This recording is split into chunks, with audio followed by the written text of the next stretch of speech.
The Viking Age, often regarded as one of the most turbulent and fearsome periods in European history, began around the late 8th century and spanned nearly 3 centuries until the mid-11th century. During this era, the Vikings, seafarers, explorers, and warriors from Scandinavia, left an indelible mark on the world. However, behind the marvel of their longships and tales of exploration lay a darker, bloodier reality. Known not only for their fearless spirit, but also for their brutal methods, the Vikings instilled terror across lands they touched, practicing customs and punishments that still shock us today. Blood Eagle, the ultimate execution ritual. The Vikings, legendary for their fierce raids and uncompromising warrior ethos, are often associated with the most brutal forms of warfare and punishment. Among these, one act of execution stands out for its sheer horror: the legendary Blood Eagle. Said to be one of the most agonizing ways to die, the Blood Eagle was not simply an execution method, but a ritualized spectacle of punishment, revenge, and perhaps religious offering. While many stories of the Viking savagery are rooted in both history and myth, the Blood Eagle remains one of the most debated and disturbing accounts of Viking lore. The Blood Eagle, as described in medieval sagas, involved an excruciating process. The victim's back was sliced open, exposing the ribs, which were then methodically broken and pulled outward. The lungs were then drawn out through the back to create the image of wings, completing a horrific transformation intended to resemble a bird. Thus, the term Blood Eagle. Accounts of the Blood Eagle are shocking in their details, painting a picture of extreme physical agony and suffering. According to the sagas, the Blood Eagle was performed with a meticulous series of steps, each one calculated to amplify the suffering of the victim and the impact on the audience. First, the victim was restrained, likely kneeling or lying face down, rendering them completely vulnerable. With a sharp blade, the executioner would make a long incision down the victim's back, slicing through skin and muscle to expose the ribs. Each rib was then severed from the spine one by one, a task requiring both strength and precision.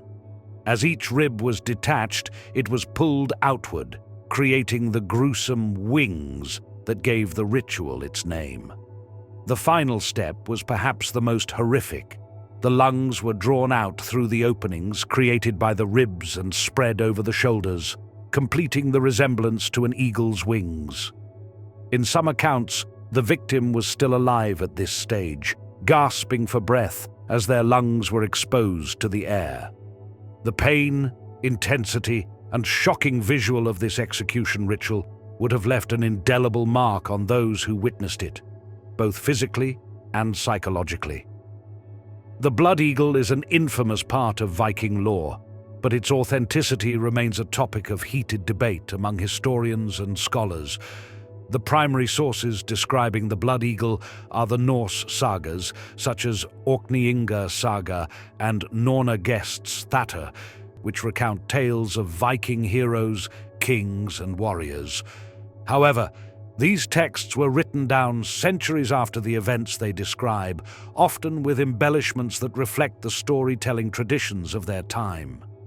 In the 13th century, 2 Icelandic authors, Snorri Sturluson and the anonymous authors of the Saga of the Sons of Ragnar, documented instances of the Blood Eagle, presenting it as a form of ritualized revenge for wronged family members or fallen comrades. However, by this time, much of Viking history was already steeped in legend, with exaggerated or even mythical details being added to enhance the drama of the sagas. The Blood Eagle, as it appears in these accounts, could therefore be a product of literary imagination rather than a historically accurate practice. The most compelling evidence for the Blood Eagle's historicity is found in these accounts of specific individuals allegedly subjected to the ritual.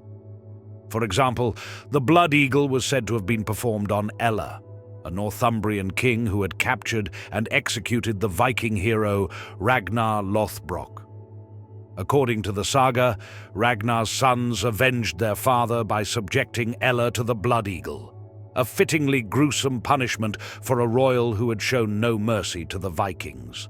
Yet, even in this case, there is little corroborating evidence outside the sagas to confirm the story. Moreover, the physical logistics of the Blood Eagle raise further doubts. Many scholars have questioned whether it would even be possible to perform such a ritual without the victim dying from shock or blood loss early in the process. The Vikings were experienced warriors with a vast understanding of the human body, but the ability to keep someone alive long enough to complete the Blood Eagle, as described, remains highly questionable. Some scholars argue that the Blood Eagle could have been a symbolic description of mutilating a corpse, rather than an actual execution method performed on a living person. One of the Blood Eagle's primary functions may have been as a form of psychological warfare. The Vikings were known for their psychological tactics. They understood that fear could be as effective a weapon as any blade. By spreading stories of the Blood Eagle and similar brutal punishments, the Vikings instilled terror in their enemies, discouraging rebellion and resistance. If an enemy was led to believe that capture could result in such a fate, they might be more likely to surrender or avoid confrontation altogether. Whether the Blood Eagle was a historical practice or a product of Viking storytelling, its legacy endures. Going a Viking. Central to Viking society was the practice known as going a Viking, a phrase that embodied the spirit of raiding, exploration, and conquest. For the Norse, going a Viking wasn't merely a term for warfare. It was a way of life and a social institution rooted in both necessity and tradition. By going a Viking, the Norse could venture beyond their borders to acquire resources that were either scarce or entirely unavailable at home. Precious metals, textiles, livestock, and slaves were highly coveted, and the raiding expeditions became an effective means of acquiring these goods. Viking raids were typically fast, brutal, and meticulously planned. The decision of where to raid was not random, but was influenced by potential targets' wealth, defensibility, and proximity to the sea. Often, smaller settlements and coastal monasteries, places abundant in wealth but low in defenses, became prime targets. These targets were often unprotected, their inhabitants ill-prepared for violent confrontation. For the Vikings, such raids were low risk and high reward, yielding treasures and slaves with minimal opposition. The psychological impact of the Lindisfarne raid extended far beyond its immediate devastation. This single attack sent shockwaves across Europe, where monasteries and churches had previously stood as places of sanctuary, far removed from the violence of the outside world. The Vikings' assault shattered this sense of security, leaving people in fear and anticipation of further raids. The very nature of Viking raids, seemingly random, merciless, and often on sacred or vulnerable sites, made them exceptionally terrifying. Unlike organized armies, the Vikings were unpredictable. They could arrive on any given day, wreak havoc, and vanish back across the sea. The element of surprise was a core Viking strategy. By attacking without warning, they left little time for villages to prepare or organize a defense. Viking raiders struck swiftly, giving the impression that they could appear out of nowhere, embodying a relentless and inescapable threat. They would arrive at dawn or dusk when visibility was low, taking advantage of their knowledge of the tides and coastlines. Their stealth was their weapon, and their goal was not only to capture wealth, but to instill fear in those who witnessed or heard of their attacks. monasteries became particularly vulnerable targets, as they housed valuable treasures such as golden crosses, jeweled chalices, and illuminated manuscripts. More importantly, monasteries were often isolated, with little defense apart from the monks themselves, who were largely untrained in warfare. The Vikings understood that attacking religious sites would send a powerful message, demonstrating their disdain for the local beliefs and institutions while also gaining wealth. The symbolic nature of these raids emphasized the Vikings' foreignness. They were otherworldly invaders who disregarded the sanctity of Christian sites, intensifying the horror of their actions. In the minds of many Europeans, the Vikings became synonymous with destruction and death. Legends and rumors about Viking brutality spread rapidly, with each retelling amplifying their savagery. Viking leaders understood that this notoriety would make future targets more likely to surrender or flee at the sight of their ships, minimizing the resistance they might face. Fear, in this sense, became a weapon as powerful as any sword or axe, ensuring that potential victims were demoralized even before the first blow was struck. To bolster their fearsome image, Vikings often took measures to display the brutality of their actions. Survivors were deliberately left to spread tales of Viking cruelty, ensuring that others would hear of the devastation. In some cases, the Vikings left bodies unburied, hanging from trees or strewn across fields, as a chilling message to those who might consider defying them. This was a calculated display, a reminder that resistance would result in death or enslavement. Punishments, maiming, banishment, and mutilation. The Vikings had a range of punishments at their disposal, depending on the severity of the offense. For lesser crimes, fines and compensation, known as vergild or man price, were typically required. This payment compensated the victim or their family for loss or injury, and the amount varied depending on the crime, the harm done, and the social status of those involved. However, for more serious crimes, the Vikings resorted to harsher forms of punishment, which often involved bodily harm, banishment, or, in extreme cases, death. One common form of punishment was maiming. Crimes involving theft, for instance, could lead to mutilation as a deterrent. Thieves might have their hands or fingers cut off, symbolizing that they could no longer steal or use the tools of their trade. Other punishments included branding, which involved burning a mark onto the offender's skin to signify their crime, making it impossible for them to hide their wrongdoing. Branding was a highly effective deterrent because it carried a lasting stigma, marking the individual as a criminal wherever they went. Another brutal form of punishment was mutilation.